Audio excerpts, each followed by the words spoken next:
Bonsoir, chers frères et sœurs. Je bénis le nom du Seigneur. Je glorifie le nom du Seigneur pour vos vies respectives. Aujourd'hui, on veut s'exhorter les uns les autres, comme la parole le dit, de nous exhorter les uns les autres. Alléluia. Alléluia. Aujourd'hui, je veux vous rencontrer, comme j'ai dit, j'ai l'habitude de vous raconter des histoires. Et cette histoire se trouve dans Jean 2. Alléluia. Jean 2. Là-bas, quand tu regardes le titre, on parle des noces de Cana. Peut-être tu vas te dire, mais j'ai trop entendu sur cet enseignement-là. On a dit beaucoup de révélations, oui. Mais aujourd'hui, simplement, je suis venue te montrer un autre angle de ce passage. Alléluia. Et je veux que tu dises à ton frère, que tu dises à ta soeur, que tu dises à ta mère, que tu dises à tes enfants, sois le mari ou la Marie autour de toi.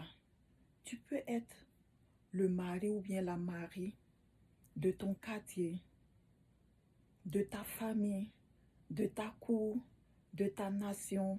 Alléluia. Parce qu'aujourd'hui, les gens voyaient le côté que le vin a manqué. Mais peut-être c'était une prophétie qui était donnée que le vin va manquer. Les hommes de Dieu peut-être ont parlé. Les servants de Dieu ont parlé. Les prophétesses ont parlé que le vin allait manquer. Tout le monde attendait que le vin manque. Alléluia. Mais il y avait une personne qui était là.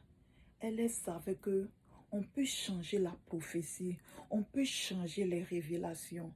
C'était Marie. Elle était là, elle a intercédé auprès de Jésus. Elle dit, oh, tu vois, le vin va manquer. Peut-être c'est une prophétie, les gens ont donné, mais je sais que tu peux faire quelque chose. Et même Jésus a dit, non, tu sais, c'est pas le moment. Je peux pas faire ça. Peut-être même je vais trahir peut-être la révélation de certains hommes de Dieu, de certaines servantes de Dieu. Et Marie a dit aux personnes, arrangez tout, mettez de l'eau dans les vases parce qu'il y a quelque chose qui va se passer. Alléluia. Ce qu'on avait dit de mal, qu'il y aura un manque. Ce manque n'aura pas lieu parce que celui que je connais, celui que je suis parti auprès de lui, il va changer la prophétie, il va changer les révélations. Alléluia. Aujourd'hui, je suis là pour que nous puissions ensemble relever ce défi.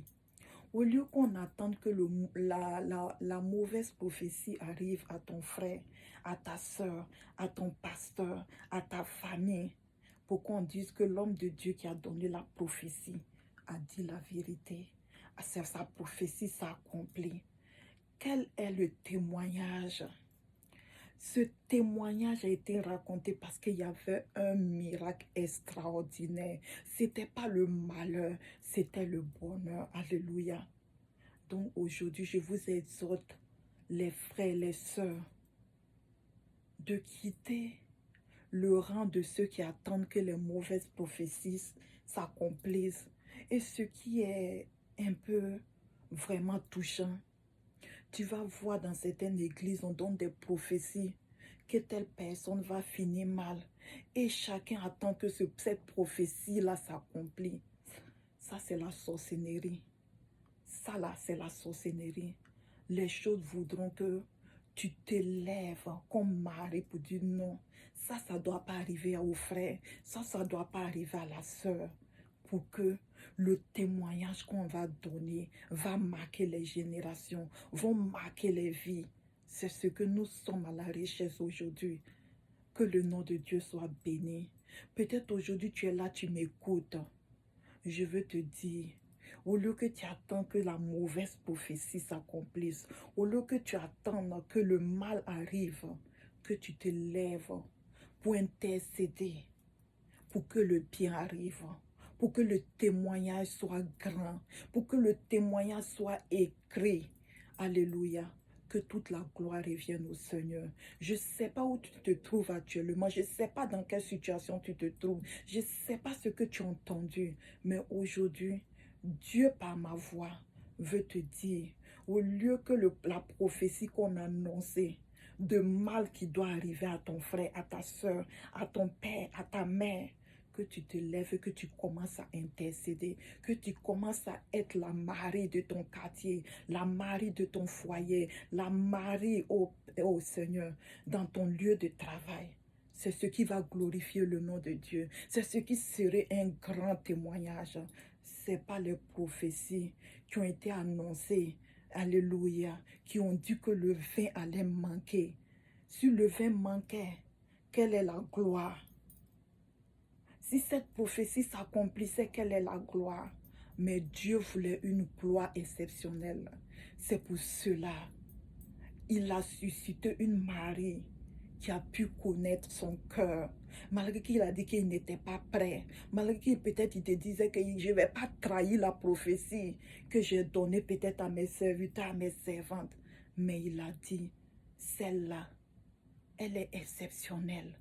Elle ne veut même pas que le vin manque dans ce foyer. Peut-être même c'est même pas sa fille. Peut-être même c'est même pas quelqu'un même de sa famille. Mais elle s'est tenue à la brèche. C'est ce que Dieu demande à chacun de nous. Il n'attend pas que peut-être tu sois bishop, que tu sois un intercesseur international ou bien prophète international. Il te dit, toi qui es là, qui peut connaître la douleur, qui peut sentir la honte qui peut venir dans ce foyer, la honte qui peut venir dans cette famille et que tu te tiennes en chose, comment j'appelle ça là, tu te mets de côté, tu te mets à part pour parler à Dieu. Seigneur, c'est vrai. Cet homme de Dieu, quand il donne des prophéties, il faut que ça s'accomplisse. Cette femme de Dieu, si elle donne les prophéties, il faut que ça s'accomplisse. Mais aujourd'hui, je suis là pour que là, cela ne s'accomplisse pas. Parce que à quoi sert le mal? À quoi sert la honte? À quoi sert la mort? Je suis là pour que tu relèves, pour que le témoignage marque les générations. C'est pour cela on a parlé des noces de Cana. Il y a plein de mal qui se sont passés, mais on n'a pas parlé de ça dans la Bible. Peut-être ce jour-là, il y avait des trucs qui se sont passés, mais c'est ce miracle-là, alléluia, que toute la gloire revienne au Seigneur.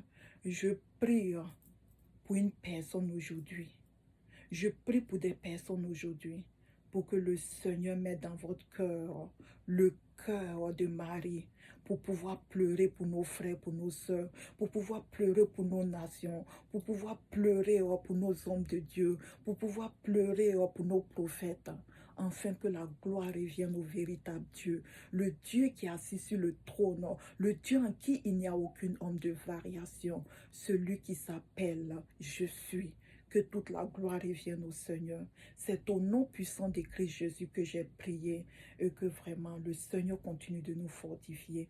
Au nom de Jésus, demeurez bénis. Amen.